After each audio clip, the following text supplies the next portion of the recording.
wixii ka dambeeyaba duhurka wixii ka dambeeya in la cadaysado waa karaahiyo sida uu qabo imaamu shaafici raximahullahu tacaala waxaa kaloo sidaas oo kale ku tegey oo sidaas oo kale qaba taabiciga la dhihi jiray cadaa ibn abi rabax ee ardaygii cabdullahi ibn cabaas ahaa mufasirkii weynaaye taabiciga ahaa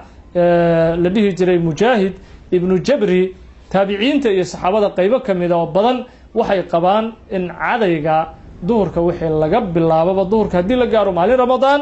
uu karaahiye yahay ayagoo markaas u daliishanaya axaadiista nabiga sala allahu wasalam wabaaraka calayhi bukhaari iyo muslimba ay ka warinayeen oo nabigu uu ku yidhi sala allahu calayh wasalam la khuluuf fami saa'im adyabu cinda allah min riixi lmisk yacni xayaabada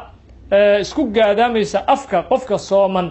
xayaabadaas ilaahay wuu ka jecel yahay miskiga midka ugu uduga badan ilaahay wuu ka jecel yahay marka imaamu shaafici iyo dadka ku raacayba waxay leeyihiin xadiiskan waxaa laga qaadan khuluufku wuxuu dhashaahay leeyihiin bacda zawaal zawaalka bacd duhurka ka bacdi ayaa xayaabadaasi afka ay ku dhalataa walidaalika maadaama ilaahay agtiisa aad looga jecel yahay xayaabadaa in la zuuliyo waa karaahiyo waxayna uga qiyaas qaadanayaan dhiigga qofka shahiidka ah qofka shahiidka ah ee jihaadka ku dhintay dhiiggiisa lama ogola in la mayro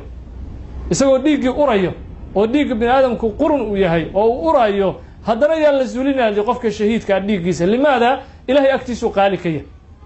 ilaahay agtiis ayuu qaali ka yahay marka waxay uga qiyaas qaateen haddana dhiiggii shahiidka waxaa kaloo sidaas oo kale karaahiye ah oo laakiin soomkii aan burinaynin aflagaadada qofka isagoo sooman xanta waxyaalahaasi soomkii ma burinayaan laakiin ajirkiiyay baabi'inayaan xantu iyadoo xaaraam ahayd cayday aflagaadada oolba xaaraam ahaa soomkana waa ka sii daran waa xaaraam yani aada u sii daran laakiin soomkii yani ma burinayaan waxaa kaloo iyaduna muhima inaan isku baraarujinno manduubaat asoom waxyaalaha soomka loo sunneeyo waxaa ka mid a suxuurta